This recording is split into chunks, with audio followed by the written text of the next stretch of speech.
Pemirsa, aksi pencurian motor di kawasan Cilincing, Jakarta Utara dilakukan 2 orang pelaku hanya dalam hitungan detik. Aksi pencurian ini merupakan yang ketiga kalinya di rumah korban yang sama. Aksi kali ini terekam kamera pengawas CCTV dari rumah tetangga korban.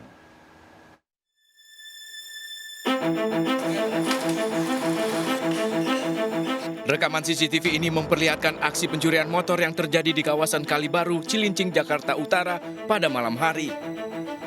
Hanya dalam hitungan detik, pelaku berhasil menggasak satu motor terparkir. Korban baru mengetahui motornya hilang saat akan pergi.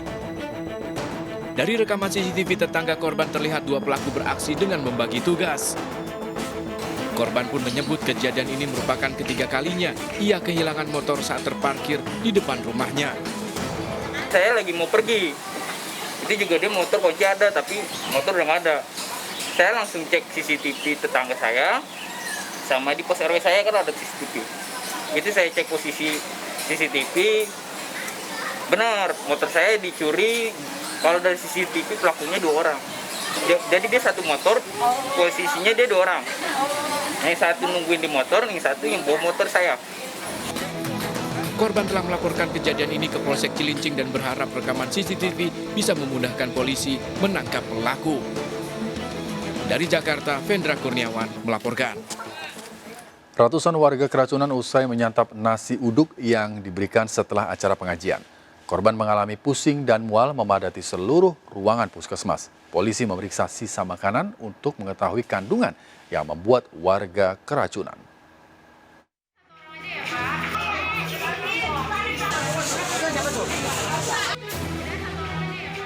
Satu persatu warga desa Punggulan, Kecamatan Air Joman, Asahan, Sumatera Utara memasuki ruang gawat darurat Puskesmas Air Joman. Petugas terpaksa merawat para korban yang diduga keracunan ini di seluruh ruangan puskesmas. Warga desa ini mengalami pusing dan mual keracunan usai menyantap makanan nasi uduk yang disediakan dalam acara pengajian warga.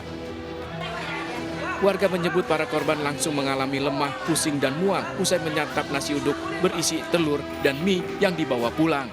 Habis maghrib baru kejadian dia muntah. Itu saat acara itu ada sekitar berapa orang di lokasi, Bu? Yang ini rata-rata gejalanya apa, Bu, yang terkena ini? Oyong atau apa? Muntah-muntah. Mencret, Pening. kena dikung masuk kena. Ya. Sejumlah korban masih dalam perawatan di puskesmas, sementara beberapa lain diantaranya dirujuk ke Rumah Sakit Umum Kisaran. Polisi masih menyelidiki kasus ini dengan memeriksa sisa makanan untuk mengetahui kandungan yang membuat warga keracunan. Dari Asahan, Sumatera Utara, Ulil Amri melaporkan. Tak terima, nyawanya terancam karena bus melaju ugal-ugalan. Seorang pengendara motor di Sidoarjo, Jawa Timur menggigit telinga kondektur hingga putus. Pelaku nyaris celaka saat bus memotong jalur dan membahayakan penumpang lain. Bus dikejar dan dihentikan pelaku hingga terjadi pertengkaran.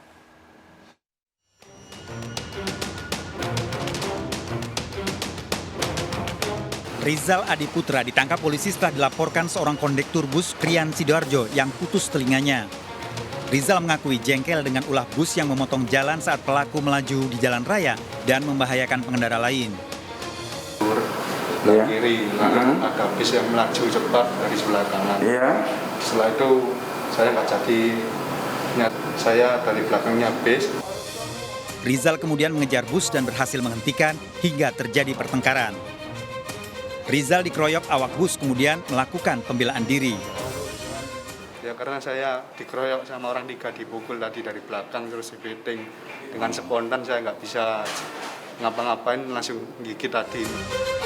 Korban seorang kondektur bus putus telinganya dan harus menjalani perawatan di Rumah Sakit Dr. Sutomo, Surabaya. Menahan emosi di jalan raya, tidak melakukan hal yang sewajarnya, artinya selama ini kan salip-salipan mereka, akhirnya merasa dirinya yang paling benar semua, terpaksa berhenti.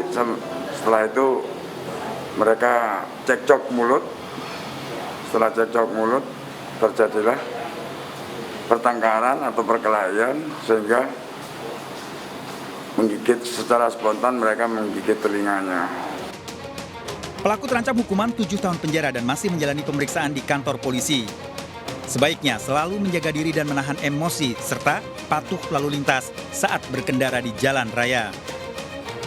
Dari Sidoarjo, Jawa Timur, Pramono iNews melaporkan. Seorang wanita menjadi korban perampokan yang dilakukan kawanan polisi Gadungan. Para pelaku beraksi dengan modus memeriksa surat kendaraan. Pelaku bersama 3 temannya kehilangan handphone dan sejumlah uang yang dirampas kawanan 2 pelaku.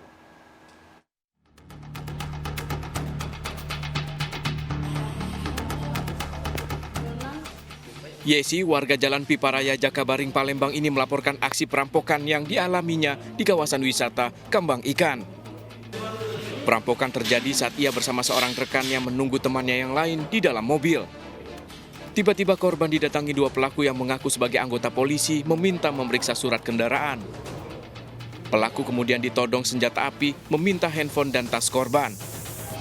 Salah satu korban terluka akibat dipukul menggunakan senjata api lantaran menolak permintaan pelaku. Nah, dia ngomong nak ngeledah kami, ngomong ke kami nih kalau bawa aku, ternyata dia ngambil HP kami, langsung ngambil tas sama langsung nodong pistol. Nah, ngambil HP kami itu kan, jadi 2 handphone, 1 tas saat itu. Nah, terus ditariklah motor itu kan, terus dia langsung notus ke pala pakai pistol itu. Nah, pala teman aku kan, teman cewek juga. Polisi masih mendalami laporan korban untuk mengidentifikasi dan mengejar pelaku. Dari Palembang, Sumatera Selatan, Muhammad David melaporkan. Seorang perangkat desa seharusnya ikut mencegah terjadinya tindak kejahatan seksual di wilayahnya. Di Kepahiang, Bengkulu, seorang perangkat desa justru menjadi pelaku pelecehan seksual menunjukkan alat vital atau eksibisionis pada sejumlah anak perempuan. Selama 5 tahun, korban mencari sasaran anak SD hingga SMA.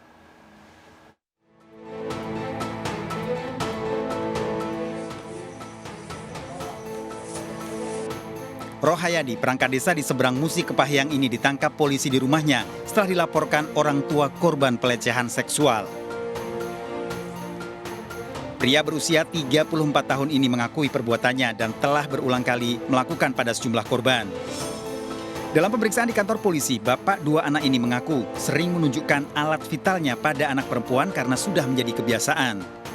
Bahkan salah satu korban masih kerabatnya sendiri. Pamerkan cak mana?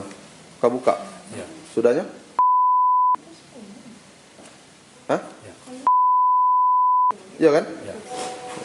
Terus apa perasaan kau habis itu? Senang? Untuk kesenangan aja? Ya. Bukan untuk ilmu? Hasil penyelidikan polisi, Rohayadi melakukan pelecehan seksual dari anak SD hingga yang sudah SMA. Pelecehan seksual sudah dilakukan sejak 5 tahun lalu. Kalau pengakuan dia diakuin, dia merasa menyesal karena apa yang diperbuat dia itu merupakan bentuk kesenangan dia untuk kepada pribadi dia sendiri.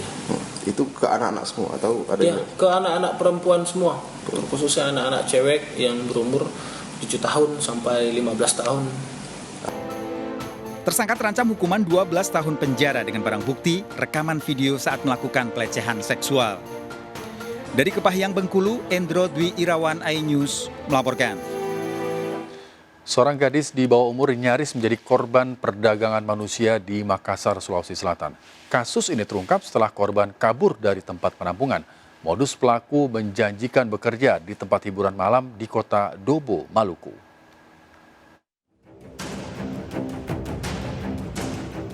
Remaja berusia 17 tahun ini nyaris menjadi korban perdagangan manusia untuk dijadikan pekerja seks komersial di kota Dobo, Provinsi Maluku.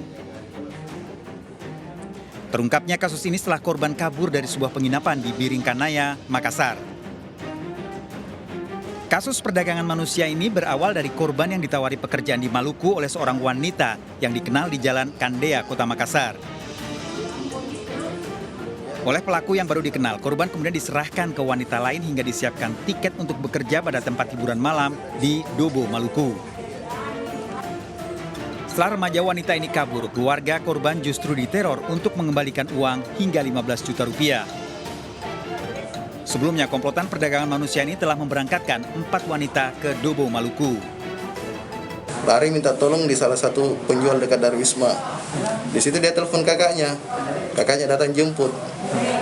PO, booking online. Sekarang ada trafficking lagi yang menarik ini dan membuat kami merasa gagal karena traffickingnya sudah terbang. Sudah terbang ke Ambon.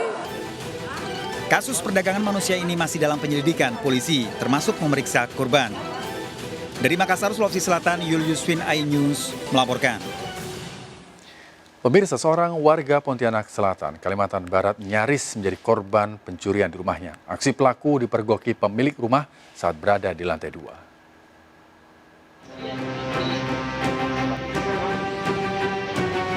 Seorang pencuri tak berdaya saat petugas gabungan menangkapnya dari sebuah rumah di Jalan Agus Salim, Pontianak Selatan, Kalimantan Barat. Aksi pelaku pertama kali ketahui oleh tetangga korban yang melihat pintu samping rumah tersebut dibobol orang tak dikenal. Marius, pemilik rumah, segera memeriksa dan menemukan pelaku di lantai 2. Kasus ini langsung dilaporkan ke pihak kepolisian. Pelaku 35 tahun digelandang petugas Polresta Pontianak Kota guna pemeriksaan. Saya dikasih tahu pintu sebelah jebol sama tetangga. Saya cek, dia perempuan, saya tadi masuk, saya naik ke atas sendiri pas yang 3 lagi di bawah. Pas saya naik ke atas, dia lagi terduduk di atas. Belum diketahui jumlah barang berharga yang diambil pelaku. Dari Pontianak, Kalimantan Barat, Uun Junior melaporkan.